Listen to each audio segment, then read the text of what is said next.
na.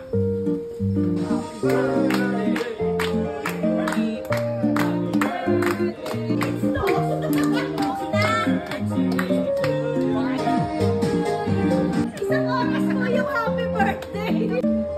Yay! Sana finish mo yung ano ni Karadol. Papalit dito na.